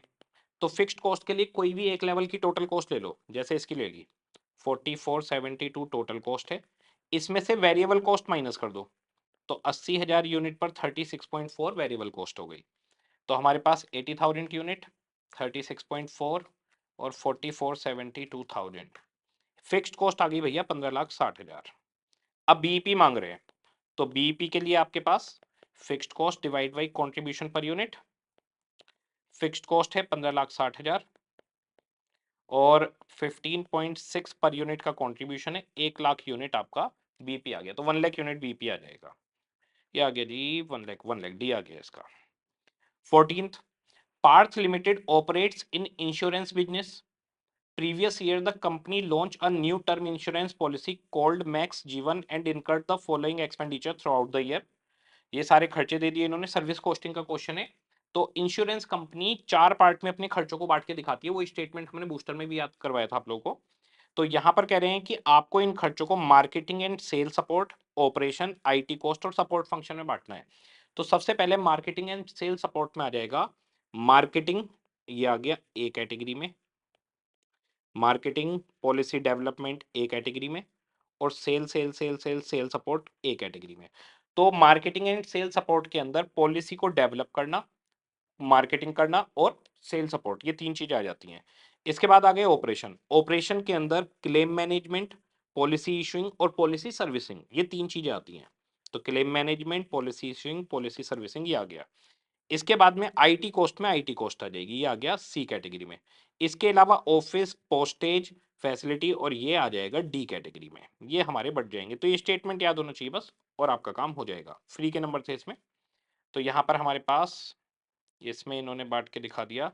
Policy development, marketing, sales A में, issuing, servicing, claim management B में, आईटी कॉस्ट सीधी और बाकी सारे खर्चे डी में डाल दिए जाएंगे। इसके बाद में क्वेश्चन नंबर 15 एमसीक्यू का लास्ट क्वेश्चन कह रहे हैं RN limited manufacture 2 primary product P1 P2 through a joint process and by product R12। तो 2 मेन प्रोडक्ट हो गए, एक बाई प्रोडक्ट हो गया। The relationship between output quantities to direct material input stay stable, कोई लेना देना नहीं। To allocate joint cost to the primary product, primary product है हमारे ये मेन प्रोडक्ट जो है, प्राइमरी प्रोडक्ट यहाँ पे नाम लिखा हुआ है। The company utilise physical volume method, number of unit के रेशो में इस पर ज्वाइंट कॉस्ट बटेगी। जो ज्वाइंट कॉस्ट है वो आपकी है 1,30,00,000, ठीक है। इसके बाद में कह रहे हैं प्राइमरी प्रोडक्ट्स फ्रीली मार्केट में स्प्लिट ऑफ पे बिक जाएंगे और उनको फर्दर प्रोसेस आप कर सकते हो। नॉट फ्रीली मार्केटेबल है, स्प्लिट ऑफ पे नहीं बिकेंगे, उनको फर्दर प्रोसेस करना पड़ेगा, कोई बात नहीं। NRV of by product is treated as deduction from the joint production cost. तो ज्वाइंट कॉस्ट में से जो बाई प्रोडक्ट का एनआरवी है वो माइनस कर दिया जाएगा। अब यहाँ पर ये है बाई प्रोडक्ट हमारा, ये दोनों है मेन प्रोडक्ट, ठीक है। यहाँ पर बाई प्रोडक्ट की आउटपुट मल्टीप्लाई हुई सेल प्राइस, इसकी सेल आ गई 81,250 मल्टीप्लाई हुई 40, तो इसकी सेल आ रही है 32,50,000। इसके अंदर कोई फर्दर प्रोसेसिंग कॉस्ट कुछ नहीं दिया, तो यही इसका एनआरवी बन जाएगा। अदरवाइज अगर कोई फर्दर प्रोसेसिंग कॉस्ट वगैरह कुछ होता वो माइनस कर देते। अब हमारे पास कॉस्ट है 1,30,00,000, इसमें से पहले 32.5 लाख माइनस करेंगे। अब हमारी ज्वाइंट कॉस्ट बचेगी 1,30,00,000, 97.5 लाख की आपकी ज्वाइंट कॉस्ट बचेगी, जो P1 P2 में नंबर ऑफ यूनिट्स में बटनी है। कह रहा है आपको ज्वाइंट प्रोडक्ट कॉस्ट निकालनी है P2 की यूजिंग फिजिकल यूनिट मेथड। तो P2 की बतानी है हमें, तो ये आ गया P2। इन दोनों के बीच में बटना कैसे है, नंबर ऑफ यूनिट के रेशो में। तो हमारे पास 97.5 लाख की ज्वाइंट कॉस्ट है, इनकी दोनों की यूनिट जोड़ लो, 1,95,000 plus 3,90,000, 5,85,000 total number of unit है। P1 की निकालनी है तो 1,95,000 से मल्टीप्लाई कर दो, P2 की निकालनी है 3,90,000 से डिवाइड कर दो। तो P2 की पहुंची है 97,50,000 डिवाइड बाई 5.85 इंटू 3.9, ये आ गई 65 लाख रुपए। तो 65 लाख रुपए इसकी ज्वाइंट कॉस्ट आ जाएगी पहले वाले की, P2 की। इसके बाद डिस्क्रिप्टिव क्वेश्चन है, डिस्क्रिप्टिव आसान है सारे के सारे, ऊपर ऊपर से बताऊंगा ये वाले, इसमें कुछ खास है नहीं। जहां जहां जो जो पॉइंट आपका अटक सकता था वो सारे क्लियर करता चलूंगा। एक क्वेश्चन है इनके पास में आपका प्रोसेस कॉस्टिंग का जॉइंट एंड बाई प्रोडक्ट का, जॉइंट एंड बाई प्रोडक्ट का क्वेश्चन है। इसके अंदर ये 3 प्रोडक्ट बना रहे हैं, गैसोलीन, डीजल और एचएफओ। ये कितनी क्वांटिटी इन्होंने बेची और उसका सेल प्राइस बता दिया। उसके बाद में कह रहे हैं इसका क्लोजिंग स्टॉक भी हमारे पास है at the end of the period following inventory of complete units are available. तो 1620 पहले वाले का, इसका 1620 और है हमारे पास, दूसरे वाले का 540 बचा हुआ है और तीसरे वाले का 225 बचा हुआ है।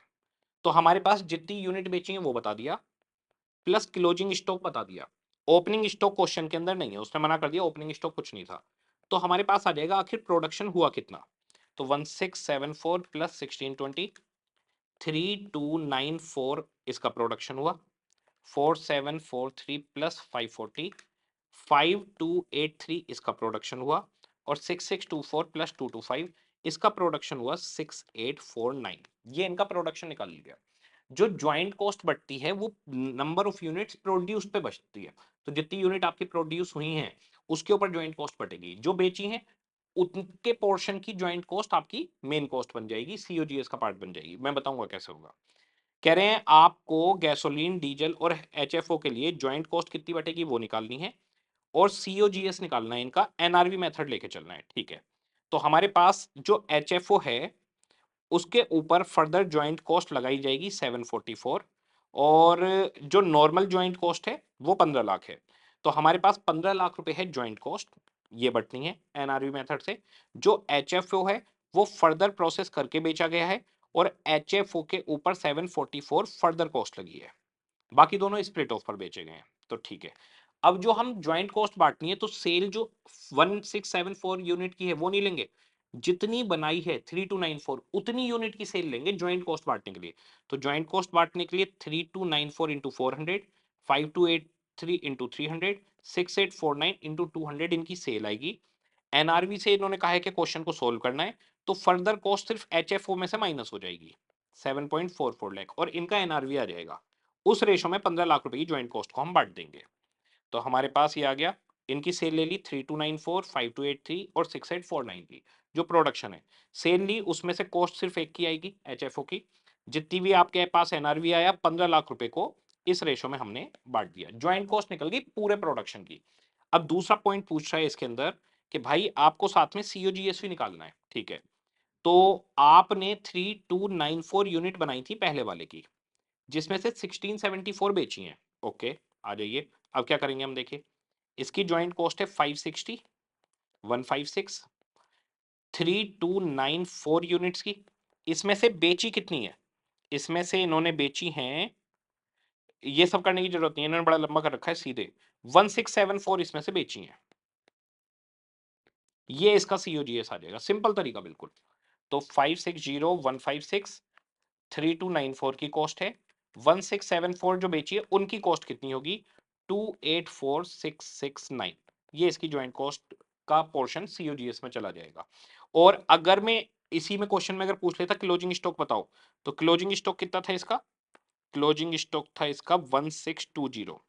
यहीं पर मैं अगर 1620 से मल्टीप्लाई करूंगा तो क्लोजिंग स्टॉक की वैल्यू निकल जाएगी, पर पूछी नहीं है तो क्यों निकालेंगे। तो सीओजीएस के लिए इन्होंने जैसे कैलकुलेशन करी है, ये परसेंटेज निकालना ये सब करना, इसकी कोई नीड नहीं है, बड़ा सीधा सीधा सा है।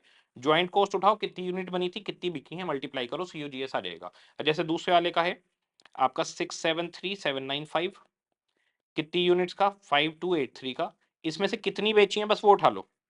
तो इसमें से आपने बेची है 4743, 4743 उठाओ, आपके पास सीओजीएस आ जाएगा इसका।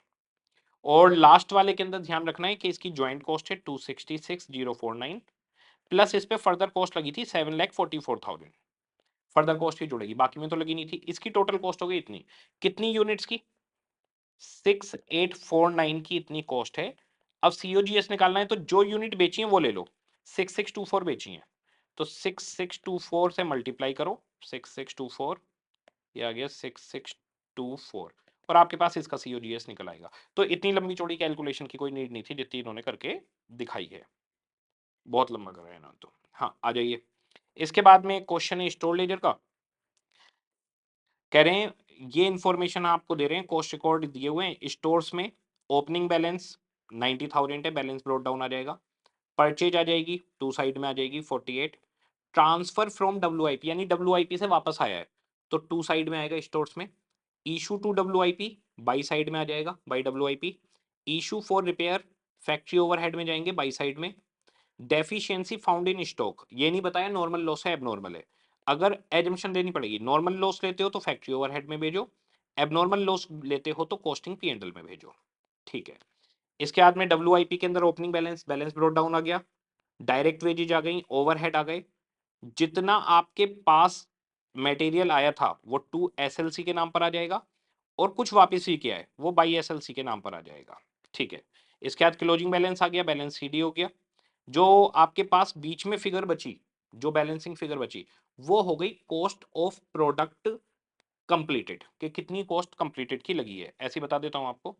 ओपनिंग 18, 18 वेजेज, 72 के ओवरहेड, और मटेरियल आया 48 का, जिसमें 24 का वापस चला गया, और 12,000 का क्लोजिंग बैलेंस बचा है।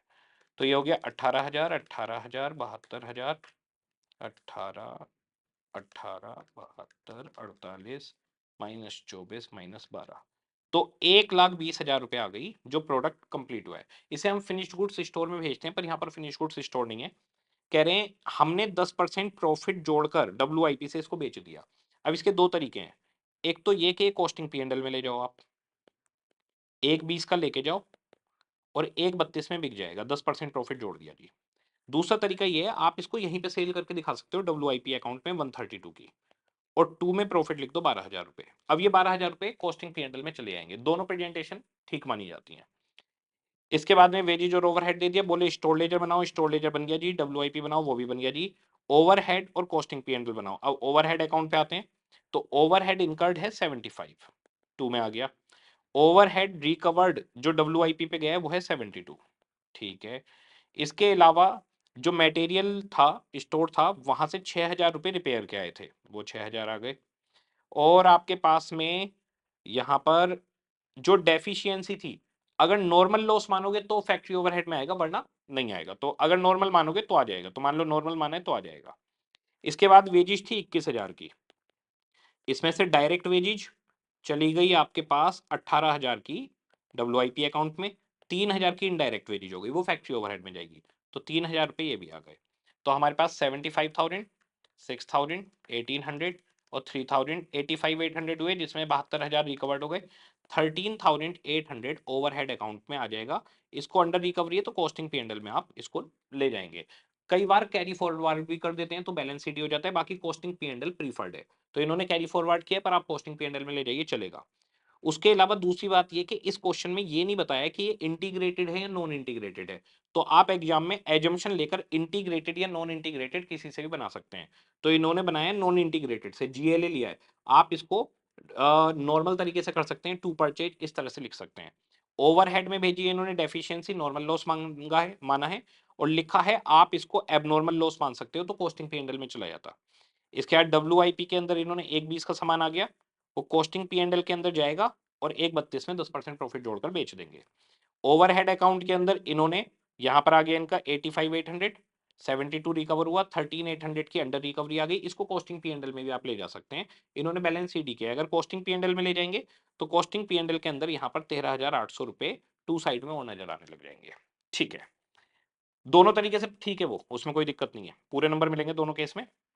इसके बाद में हमारे पास है जी see this okay, the management of a company want to formulate an incentive plan. तो वेजेज का क्वेश्चन हो गया, कह रहे हैं पीस वेज रेट 10 रुपए है, वर्किंग आवर्स 40 घंटे हैं, आवरली रेट 40 रुपए है, स्टैंडर्ड टाइम एक यूनिट का 15 यूनिट है, एक्चुअल आउटपुट 176 और 140 है, आपको हाल से में 50% बोनस देना है और हाल से और रोहन से इसकी इनकम निकालनी है। ठीक है, तो भैया हाल से और रोहन में इनकम निकालने के लिए हाल से के अंदर आ जाएगा सीधा A H into R plus 50% S H minus A H multiply by R, और रोहन में आ जाएगा A H into R plus A H by S H minus A H multiply by R.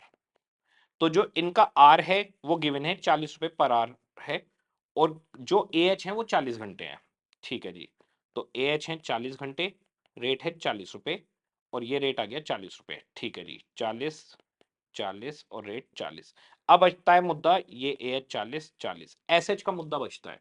तो एस एच जो हम निकालेंगे, जो देखिए वर्कर ए के एस एच निकालते हैं, इसने 176 पीस बनाए हैं, एक यूनिट बनाने में 15 मिनट लगते हैं, तो कितने घंटे लगेंगे 176 इंटू 15 बाई 60, 44 आवर्स। तो इसके एसएच हो गए 44 आवर्स, दोनों केस में सेम रहेंगे, हाल से में भी रोहन में भी। इसके बाद वर्कर बी के ने बनाए 140 पीस, तो 140 पीस, 15 मिनट में एक पीस बनाना है तो कितने घंटे, इसके एसएच बनते हैं 35 आवर्स। तो एसएच अगर एएस से कम हो, 40 घंटे काम किए इन्होंने, तो इसके तो 44 घंटे वाले हैं, 44 में तो कोई दिक्कत नहीं है, इसको तो बोनस मिल जाएगा पहले वाले को।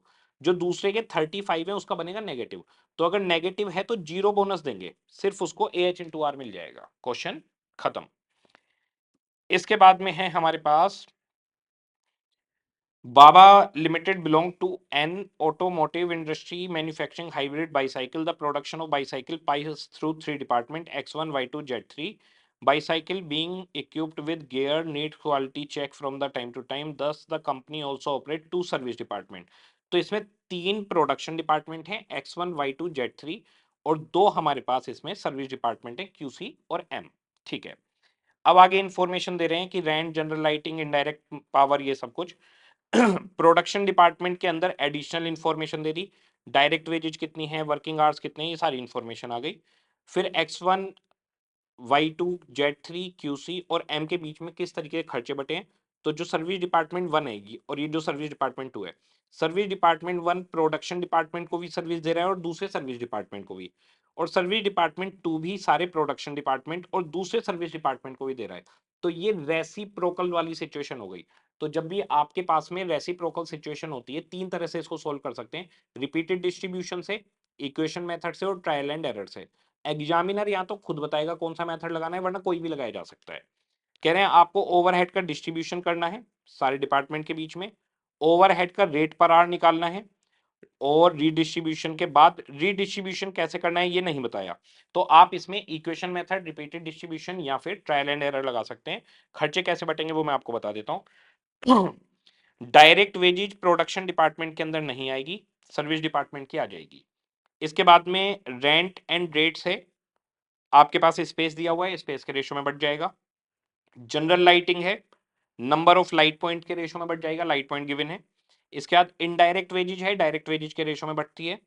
पावर है, हॉर्स पावर ऑफ मशीन दिया हुआ है, उस रेशो में बढ़ जाएगी। अगर मशीन आवर्स दिए होते तो मल्टीप्लाई कर देते उससे। कई बार बच्चा कहता है सर वर्किंग आवर्स से मल्टीप्लाई कर दूं हॉर्स पावर को, ना, वर्किंग आवर्स अलग चीज होती है, मशीन आवर्स अलग चीज होती है, तो हॉर्स पावर ऑफ मशीन के रेशो में बढ़ जाएगा। इसके बाद डेप्रीशिएशन ऑफ मशीन है, वो मशीन की वैल्यू के रेशो में बांट दीजिए, वैल्यू ऑफ मशीन के रेशो में बढ़ जाएगा। और सनरीज है, सनरीज के लिए हमारे पास सबसे पहले होता है लेबर आर्ट्स। तो लेबर आर्ट्स यहाँ पर, वर्किंग आर्ट्स यहाँ पर सिर्फ प्रोडक्शन डिपार्टमेंट के दिए, सर्विस के नहीं दिए, यहाँ पर गायब हैं। तो फिर दूसरा तरीका बनता है डायरेक्ट वेजेज। तो सनरीज को डायरेक्ट वेजेज के रेशो में बांट देंगे, जिससे सबके ऊपर डिस्ट्रीब्यूट हो जाए। अगर स्पेसिफिकली लेबर आर्ट दिया होता और सारे सबके अंदर दिया होता तो सबके ऊपर बढ़ जाता। इसके बाद हमारे पास है जी क्वेश्चन अगला बैच कॉस्टिंग का क्वेश्चन है। कह रहे हैं कि Lux limited into luxury pen business manufacturing 120 pen in a batch. एक बैच में 120 पेन बनाते हैं ये। एक बैच का खर्चा दे दिया मटेरियल, लेबर और सेटअप का, ये प्राइम कॉस्ट है इसकी। ईच बैच के लिए production overhead prime direct wages के 20% लेने हैं, तो ये आपकी प्रोडक्शन ओवरहेड आ जाएंगे। और जितनी प्रोडक्शन कॉस्ट है उसका 15% सेलिंग एंड डिस्ट्रीब्यूशन के लिए लेना है, 25% इसकी सेल पर प्रॉफिट लगाना है। टोटल 2400 पेन का ऑर्डर है, तो 2400 पेन का ऑर्डर है, एक बैच में 120 बनते हैं, तो 20 बैच की टोटल कॉस्ट आपको निकालनी है। तो बड़ा सिंपल, ये मटेरियल लेबर ओवरहेड ये प्राइम कॉस्ट है एक बैच की, 57,375 प्लस 6,750 प्लस 18,900, 83,025 एक बैच की है, तो 20 बैच की कॉस्ट कितनी होगी? ये आ गई जी 166,500। इसके बाद में जो वेजेज थी, वेजेज का 20% लेना है फैक्ट्री ओवरहेड के लिए, 6,750 इंटू 20 बैच इंटू 20%, 27,000 रुपये हो गए यहाँ पर, प्लस 166,500। इसकी प्रोडक्शन कॉस्ट हो गई 16,87,500। इसके अंदर आप 15% और जोड़ देंगे, 15% और जोड़ो भैया, इसका 15%, ये आ गया 253,125, ऐड करके निकाल लीजिए कितना हो गया, 19,40,625 हो गई कॉस्ट। अब आपको प्रॉफिट चाहिए सेल का 25%, यहाँ पर आपके पास सेल आएगी। अगर सेल का 25% प्रॉफिट है, इसका मतलब कॉस्ट 75% है, तो जितनी भी कॉस्ट आई है उसको डिवाइड बाई 75% कर दीजिए, आपके पास सेल निकल आएगी, डिवाइड बाई 75%, तो सेल हो गई 25,87,500। ये पूरे टोटल पेन की सेल है। एक पेन की जाननी है तो इसको 2400 पेन से डिवाइड कर दीजिए, एक पेन आ गया 1078 का। तो यहाँ पर हमारे पास इसकी कॉस्ट आ गई, आ जाओ भैया कहाँ पर हो तुम, ये आ गई 25,87,500। टोटल सेल वैल्यू हमारे पास निकल कर आ गई। ओके, इसके बाद में अगला क्वेश्चन है नॉर्मल, बिल्कुल कॉस्ट शीट का क्वेश्चन है, कॉस्ट शीट फॉर्म करनी है। Raw material purchase direct material में आ जाएगा, फ्रेट इनवार्ड डायरेक्ट मटेरियल में जोड़ देंगे, वेजेज पेड डायरेक्ट लेबर में आएगी, कंट्रीब्यूशन डायरेक्ट लेबर में जुड़ जाएगा, हायर चार्ज डायरेक्ट एक्सपेंस में, पावर फ्यूल के डायरेक्ट एक्सपेंस में, अमाउंट पेड करी है आपने मोल्ड एंड पैटर्न की डायरेक्ट एक्सपेंस में, और इसकी लाइफ 4 साल है, तो हमें 1 साल का चाहिए, डिवाइड बाई 4 कर लो, 31,36,000 डिवाइड बाई 4, अमोर्टाइजेशन आ जाएगा इसका 7,84,000 का। इसके बाद जॉब चार्ट डायरेक्ट एक्सपेंस में चले जाएंगे, लीड एंड प्रोडक्शन एसेट का factory overhead, depreciation factory building का factory overhead, office building admin overhead related not related to production में, plant machinery factory overhead, delivery vehicles distribution overhead, supervisor की salary factory overhead, repair maintenance plant machinery की factory overhead, sale office building की selling expense में, insurance premium plant machinery का factory overhead, factory building factory overhead, और जी raw material वगैरह का stock भी फैक्ट्री ओवरहेड, ये सारे फैक्ट्री ओवरहेड में चला गया। एक्सपेंसिव क्वालिटी कंट्रोल वाले जब आपकी फैक्ट्री कॉस्ट आ जाएगी, फैक्ट्री कॉस्ट के बाद जोड़ देंगे, क्वालिटी कंट्रोल की स्टाफ की सैलरी वही फैक्ट्री कॉस्ट के बाद जुड़ जाएगी, research and development factory cost के बाद जुड़ेगा, expense paid for administration of factory work, तो admin overhead related to production हो गए, फैक्ट्री कॉस्ट के बाद में इसको जोड़ देंगे। इसके बाद में प्रोडक्शन कंट्रोल के मैनेजर की सैलरी फैक्ट्री ओवरहेड में, फाइनेंस की सैलरी एडमिन ओवरहेड में, सेलिंग एंड डिस्ट्रीब्यूशन ओवरहेड में चली जाएगी, जनरल मैनेजर एडमिन ओवरहेड में जाएगा, packing cost primary factory cost के बाद जुड़ेगी, रीडिस्ट्रीब्यूशन वाली डिस्ट्रीब्यूशन ओवरहेड के अंदर जोड़ दी जाएगी, ऑडिटर को फीस दे रहे हो admin overhead, independent director admin overhead, opening stock आ गए सारे, क्लोजिंग स्टॉक आ गए सारे। इसके बाद में कह रहे हैं कि थोड़ा लेट हो गया सामान को पिक करने में, जिसकी वजह से डेमरेज लगी है, जो पेनल्टी होती है, पेनल्टी कॉस्ट का पार्ट नहीं बनती। क्वेश्चन खत्म। इसके बाद क्वेश्चन आपसे कह रहा है following information is extracted from the purchase department of A limited, number of unit purchase during the year 10,000, ए आ गया, cost of placing a purchase order 40 रुपए, ऑर्डरिंग कॉस्ट पर ऑर्डर आ गई। परचेज प्राइस 80 रुपए है। Insurance charge 20 रुपए और लगेंगे transit में, ठीक है। कैश डिस्काउंट 2% है, कोई लेना देना नहीं। एनुअल कॉस्ट ऑफ स्टोरेज 5 रुपए है, तो कैरिंग कॉस्ट आपको दे दी गई। तो यहाँ पर ये बीच में कंफ्यूज करने के लिए आपको दिया गया, इसका कोई रोल नहीं है। अब हमारे पास इसमें एक तो हमें ईओ क्यू निकालना है, ए ओ बाई सी, तो ये आ गया 10,000 इंटू 2 इंटू ऑर्डरिंग कॉस्ट है 40, कैरिंग कॉस्ट है 5, 2 into 10,000 into 40 divide by 5 under root 400 आ गया जी। 400 यूनिट्स हमारा ईओ क्यू आ गया। इसके बाद लीड टाइम दिया है, एवरेज, मिनिमम, मैक्सिमम और इमरजेंसी का। कंजम्पशन दी है, मैक्सिमम, एवरेज, मिनिमम कंजम्पशन निकाल लेंगे। एवरेज है 30, मैक्सिमम है 40, तो एवरेज से 10 यूनिट ऊपर है मैक्सिमम, तो 10 यूनिट कम होगा मिनिमम, तो 20 यूनिट आ जाएगी।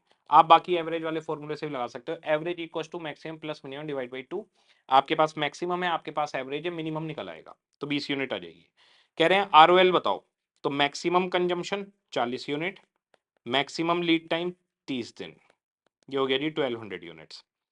दूसरा कह रहा है मैक्सिमम लेवल बताओ, ROL plus RO Q, 400 unit ये निकाल लिया, आरओएल ये आ गया, minus minimum consumption, minimum lead time, तो 10 दिन 20 यूनिट, 200 यूनिट माइनस हो गई, 1600, 1400 हो गया।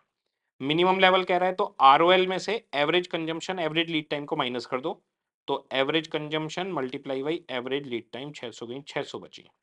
फिर डेंजर लेवल कह रहा है, तो एवरेज कंजम्पशन को इमरजेंसी लीड टाइम से मल्टीप्लाई कर दो, तो average consumption 30 unit, emergency lead time 8, 240, बस सारे निकल गए। तो बिल्कुल सिंपल, सबसे आसान है। तो हमारे पास यहाँ पर आ गया जी सबसे पहले आरओएल 1200 यूनिट, मैक्सिमम 1400, मिनिमम 600 और 240 डेंजर लेवल। ओके जी। इसके बाद में क्वेश्चन है हमारे पास एक्टिविटी बेस्ड कॉस्टिंग का। एक्टिविटी बेस्ड कॉस्टिंग के अंदर यहाँ से क्वेश्चन स्टार्ट है बेसिकली। प्रोडक्शन यूनिट दे दी 9000, 15,000, 60,000। मशीन आर दे दिए हर यूनिट पे 10, 18 और 14। Direct labour hour per unit पे 4, 12 और 8 हैं। डायरेक्ट मटेरियल कॉस्ट 450, 400 और 600 रुपए है, ठीक है। अभी कंपनी ट्रेडिशनल कॉस्टिंग मेथड को फॉलो कर रही है और मशीन आवर्स के बेसिस पर कैलकुलेशन हो रही है। ओवरहेड का रेट 30 रुपए पर मशीन आवर है। ओके, तो सबसे पहली चीज, हमारा जो रिकवरी रेट है वो मशीन आवर्स है। तो मशीन आवर्स अगर हम पूरे निकाले टोटल कितने हैं, तो यहाँ पर 10 घंटे हैं, यहाँ 18, यहाँ 14 पर यूनिट। तो total machine hours 9000 into 10 plus 15,000 into 18 plus 60,000 into 14, ये हमारे पास मशीन आवर्स आ गए 90,000। और जी 15,000 इंटू 18, 270 प्लस 90, ठीक है। और 60,000 इंटू 14, 840, 12 लाख मशीन आवर्स है। जो रिकवरी रेट है वो 30 रुपए पर मशीन आवर है, तो 12 लाख आवर्स पर कितना हो गया, ये हो गया भैया 36 करोड़ या 3 करोड़ 60 लाख, 3 करोड़ 60 लाख। तो 3 करोड़ 60 लाख हमारा ओवरहेड हो गया। तो 12 लाख मशीन आवर्स हैं, 1 घंटे के 30 रुपए रिकवर कर रहे हैं, तो 360 ओवरहेड आ गए हमारे। फिर कह रहे हैं जो लेबर का रेट है वो 100 रुपए पर आ रहा है, ठीक है। जितने घंटे काम किए 100 रुपए के हिसाब से लेबर लग जाएगी इस पर। तो मटेरियल कॉस्ट आ गई, लेबर कॉस्ट आ गई, ओवरहेड हमारे पास है 30 रुपए घंटा। तो अगर मैं ट्रेडिशनल मेथड से निकालूं, तो मटेरियल दिया हुआ है, लेबर पर 100 रुपए, ओवरहेड के 30 रुपए, इसका तो सीधा सीधा निकल जाएगा, ट्रेडिशनल वाले में दिक्कत ही नहीं होती। तो सबसे पहले ट्रेडिशनल मेथड से मांग रहे हैं, तो हमारे पास मटेरियल दिया हुआ है, लेबर 4 घंटे, 12 घंटे, 8 घंटे, 100 रुपए के हिसाब से, और ओवरहेड 10, 18 और 14 घंटे 30 रुपए के हिसाब से, ये तो निकल आया जी, इसमें कोई दिक्कत नहीं होती। अब आएगा एक्टिविटी बेस्ड पर। तो कह रहा है कि जी हमने एक्टिविटी बेस्ड पर, यहाँ पर तो इनके बांटने का तरीका दिया है, हमने एक्टिविटी बेस्ड पे निकाला है कि मशीन सेटअप का खर्चा 20% होगा टोटल ओवरहेड का। टोटल ओवरहेड हमें ही निकालने थे। 35% होगा इंस्पेक्शन का, प्रोक्यूरमेंट से रिलेटेड 10% होगा, स्टोर से रिलेटेड 10% और मशीन ऑपरेशन 25%। 5 एक्टिविटी दे दी। तो सबसे पहले है हमारे पास सेटअप, दूसरा है हमारे पास सेटअप के बाद में इंस्पेक्शन, इंस्पेक्शन के बाद में मटेरियल का प्रोक्यूरमेंट, स्टोर की डिलीवरी, और उसके बाद में अगला दिया है मशीन ऑपरेशन, ठीक है जी। तो सेटअप का खर्चा है 20% ऑफ 3.6 करोड़, और जी इसका खर्चा है 35%, इसका खर्चा है 10%, इसका खर्चा है 10% और इसका खर्चा है 25%। तो ये सब के सब 3.6 करोड़ के निकल जाएंगे, इनकी सबकी कॉस्ट निकल जाएगी यहाँ पर। तो हर एक्टिविटी की कॉस्ट निकल गई। ठीक है जी। अब रिकवर कैसे करेंगे? सेटअप का खर्चा रिकवर होगा नंबर ऑफ सेटअप्स पर, इंस्पेक्शन का भी नंबर ऑफ सेटअप्स पर, नंबर ऑफ सेटअप या नंबर ऑफ बैच। एक बैच में एक बार सेटअप होता है और एक बैच का एक ही बार इंस्पेक्शन होता है, जनरल रूल ये रहता है हमारे पास, बाकी भी देख लेंगे। मटेरियल प्रोक्योरमेंट के लिए क्वेश्चन बताएगा, स्टोर डिलीवरी का भी मशीन ऑपरेशन मशीन आवर्स पे वसूल करेंगे। अब ऊपर डेटा देखते हैं जो इन्होंने दिया है। इन्होंने बताया बैच साइज, हमारा जो बैच साइज है, हम 450 यूनिट एक बार में बनाते हैं, टोटल 9000 यूनिट बनानी है, 9000 डिवाइड बाई 450, इसके हो गए 20 बैच। ये बनाते हैं 1500 यूनिट, 15000 बनानी है, इसके हो गए 10 बैच। और जी 3000 यूनिट और 60000, इसके हो गए 20 बैच। तो ये हमारे पास बैच आ गए 20 10 20। तो नंबर ऑफ सेटअप 20 10 20 आ जाएंगे। इसके बाद में है नंबर ऑफ परचेज ऑर्डर पर बैच। एक बैच में 3 ऑर्डर हैं तो टोटल 60 हो गए, 10 ऑर्डर हैं तो 100 हो गए, 20 ऑर्डर हैं 160 हो गए। तो हमारे पास नंबर ऑफ ऑर्डर हो गए 60 100 160। इस रेशो में आपका मटेरियल प्रोक्योरमेंट बच जाएगा नंबर ऑफ ऑर्डर्स पे। स्टोर डिलीवरी 45 80 और 125 खुद दिया हुआ है सीधा सीधा, इसमें कुछ नहीं करना। स्टोर का खर्चा स्टोर डिलीवरी के रेशो में बच जाएगा।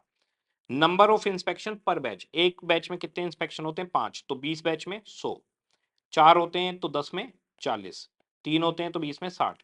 तो 140 और 60 के रेशो में इंस्पेक्शन का खर्चा बढ़ जाएगा, और मशीन आवर्स के रेशो में मशीन ऑपरेशन का खर्चा बढ़ जाएगा। एबीसी का 2 क्वेश्चन खत्म। इसके बाद में दूसरा क्वेश्चन है जी आगे आपके पास में, ये इन्होंने कैश मैनेजमेंट का क्वेश्चन डाल दिया यहाँ पर। तो भाई कैश मैनेजमेंट तो एफएम से रिलेटेड है, उसे यहाँ पर क्यों डाल रहे हो? पर ठीक है, अब इनकी अपनी मर्जी है, कुछ कह नहीं सकते। कह रहे हैं सेल प्राइस 3000 रुपए है, और जी variable cost material 1000, labour 800, overhead 400 है, ये वेरिएबल कॉस्ट है दी। इसके बाद में कितनी यूनिट बिकनी है, उनकी नंबर ऑफ यूनिट्स बता दी। अब कह रहे हैं customer expected to pay 50% 1 month after the sale and 50% 2 month later. तो सबसे पहले जैसे नवंबर में 1000 टॉय बिके और सेल प्राइस है 3000, तो 1000 इंटू 3000, ये हो गई जी 30 लाख की सेल हो गई। तो इसका 50% अगले महीने यानी दिसंबर में, और 50% बचा हुआ जनवरी में मिल जाएगा, तो 15-15 लाख रुपए वहां मिल जाएंगे। तो मैं एक एक पॉइंट बता रहा हूँ कि कौन सी अमाउंट कहां पर आएगी। तो यहाँ पर हमारे पास ये आ गया जी कैश बजट, आ जाओ, ये आ गया कैश बजट। तो नवंबर की सेल 30 लाख, 15 लाख दिसंबर में, और 15 लाख जनवरी में मिल जाएंगे, ऐसे आधा आधा बढ़ता रहेगा। ठीक है जी। इसके बाद में क्वेश्चन कह रहा है company produce the toy 2 month before they are sold. तो आपके पास में जो जनवरी में बिकना है वो नवंबर में बनेगा, तो नवंबर में 1000 यूनिट बनेंगी, दिसंबर में 1250 बनेंगी ये वाली, इसके बाद में जनवरी में 1500 यूनिट बनेंगी। ये प्रोडक्शन आ गया इनका। ठीक है, आगे कह रहे हैं and creditor for material are paid 2 month after the production. तो जैसे प्रोडक्शन हुआ 1000 यूनिट का, मटेरियल का खर्चा है 1000 पर यूनिट, तो 10 लाख रुपए हो गया। इसकी पेमेंट 2 महीने बाद होनी है, तो इसकी पेमेंट जनवरी में होगी। तो 2 लाख रुपए, सॉरी 10 लाख रुपए हम जनवरी में दे देंगे। आ जाओ भैया, मटेरियल मटेरियल मटेरियल, ये आ गया जनवरी में 10 लाख रुपए की पेमेंट कर दिया आपने। ठीक है, एक एक आइटम बता रहा हूँ कैसे लिया है। इसके बाद में कह रहे हैं कि भाई जो वेरिएबल ओवरहेड है are paid in the month following the production, ये जिस महीने प्रोडक्शन होता है उससे अगले महीने पे होता है, और 25% अप्रैल से बढ़ जाएगा। तो ठीक है, अभी हमारा वेरिएबल ओवरहेड है 400 रुपये, 25% बढ़कर 500 रुपये हो जाएगा अप्रैल से, तो अप्रैल से ये आपका बढ़ जाएगा। अब जो प्रोडक्शन है वो देखते हैं। नवंबर में 1000 यूनिट बनाई है, 500 रुपये से हो गए 5 लाख रुपए, ये अगले महीने पे हो जाएंगे, एक महीने बाद पे होते हैं, तो वेरिएबल ओवरहेड एक महीने बाद पे होता रहेगा। वेरिएबल ओवरहेड आपके पास नवंबर में 400 रुपये से 4 लाख, एक महीने बाद यहाँ पर पे हो गया। ठीक है जी, मैंने 500 रुपये से कर दिया इसको, मैंने अप्रैल वाले पैसे ले लिए। नवंबर दिसंबर जनवरी फरवरी मार्च तक 400 रुपये रहेगा, 4 लाख हुआ तो 4 लाख पे होगा, फिर 500 रुपये का रेट हो जाएगा। उसके बाद में कह रहे हैं वेजेज का 75% उसी महीने और 25% अगले महीने जाएगा, और वेजेज 25% 1 मार्च से बढ़ जाएगी। तो वेजेज अभी है आपकी 800 रुपये, 25% बढ़कर हो जाएगी 1000 रुपये मार्च से। तो मार्च तक 800 रुपये का रेट रहेगा। अब जैसे नवंबर में 1000 यूनिट है, तो 800 रुपये से 8 लाख का खर्चा हुआ। वो 8 लाख का जो आपका खर्चा है, उसमें से 75% तो इसी महीने में, यानी 6 लाख यहीं पे हो जाएगा। बचे हुए जो 2 लाख रुपए हैं वो दिसंबर में जाएंगे। तो 6 लाख रुपए और 2 लाख रुपए इस तरह से हर महीने का बढ़ता रहेगा। तो वेजेज ये हमारे पास आ गई, नवंबर की ले रहा था मैं, नवंबर दिसंबर जनवरी, इन्होंने तो बनाया है दिसंबर से। दिसंबर की बता देता हूँ। दिसंबर की है जी 1250 यूनिट, 800 रुपए से ये हो गई 10 लाख रुपए, 7.5 लाख रुपए दिसंबर में, और बचे हुए 25% 2.5 लाख रुपए जनवरी में हो जाएंगे। तो 7.5 और 2.5 ऐसे बटेगा दिसंबर और जनवरी में। तो 7.5 यहाँ पर आ गए और 2.5 लाख रुपए जनवरी में पे हो जाएंगे।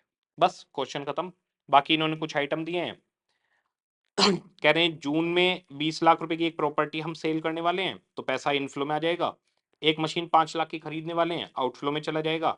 डेप्रीशिएशन इररेलीवेंट होता है क्वेश्चन में, इसका कोई काम नहीं है क्योंकि कैश का कोई लेन देना नहीं। कॉर्पोरेट टैक्स देना है मार्च में, वो पेमेंट में चला जाएगा। 50,000 ओपनिंग बैलेंस है, कैश बजट बनाना था। तो कैश बजट का वैसे एफएम से लेना देना, यहाँ से लेना देना है नहीं। खैर, अब हमारे पास अगला क्वेश्चन है। Hot Wheel is a renowned brand of HV Limited which manufactured toy car. The manufacturing process of the toy car at first involved designing the part, creating the mold and then simultaneously melting the plastic. Okay, process costing का question है। दो process इसमें हमें दी गई हैं। तो process के अंदर ये बता रहे हैं कि 1,20,000 यूनिट का मटेरियल आया, ये मटेरियल कॉस्ट आ गई, लेबर और फैक्ट्री के ओवरहेड आ गए प्रोसेस वन में। कह रहे हैं 80,000 90,000 कंप्लीट होकर आगे चली गई, तो इनके ऊपर 100% काम हो जाएगा मटेरियल लेबर ओवरहेड का। और जो 30,000 बची, कह रहे हैं जो कंप्लीट नहीं हुई, यानी 30,000 ये WIP में हो गई। WIP की 30,000 यूनिट पे मटेरियल 100, लेबर ओवरहेड 50% लग जाएंगे। इसके बाद में कह रहे हैं सेकंड प्रोसेस के अंदर, तो सेकंड प्रोसेस के अंदर टोटल यूनिट आई थी 90,000, 90,000 आई। ओके जी, यहां लिख देता हूं मैं 90,000। इसमें से 84,000 तो कंप्लीट हो गई, तो 84,000 पे मटेरियल लेबर ओवरहेड सब लग जाएगा 100%। ओके, और 600 यूनिट नॉर्मल लॉस में जानी है, 600 यूनिट नॉर्मल लॉस में जानी है, उस पर डैश डैश डैश कर देंगे। बची हमारे पास ये बची 5,400 यूनिट। 5,400 यूनिट हो गई क्लोजिंग WIP की, उस पर 100% मटेरियल लेबर ओवरहेड 25% लगेंगे। क्वेश्चन ने कहा है कि इस क्वेश्चन के अंदर जो सेकंड प्रोसेस है वहां पर प्रोटेक्टिव पैकिंग होगी प्रोसेस 2 के एंड में। तो ये जो प्रोटेक्टिव पैकिंग की जाती है प्रोसेस के एंड में, ये सिर्फ फिनिश गुड्स पे की जाती है। तो जो पैकिंग मटेरियल का खर्चा है 6 लाख रुपए, वो सीधे फिनिश गुड्स की वैल्यू में जोड़ दिया जाएगा। जो पैकिंग वाला क्वेश्चन था सीधे उसमें ऐड कर देंगे। बाकी क्वेश्चन नॉर्मल है, कुछ नहीं है इसमें। और इसके बाद हमारे पास आ गए थ्योरी वाले क्वेश्चन। तो ये हमारे पास कॉस्टिंग का MTP1 पूरा का पूरा केस सिनेरियो हर चीज हमने डिस्कस कर ली है। 1 घंटे के अंदर सारा सारा कवर हो गया। तो जो जो पार्ट आपको दिक्कत करे देख लेना और टाइम स्टैम्प लगा देना। वीडियो को लाइक करना ना भूलें, चैनल को सब्सक्राइब करना ना भूलें। ओके जी, thank you very much, tata bye bye.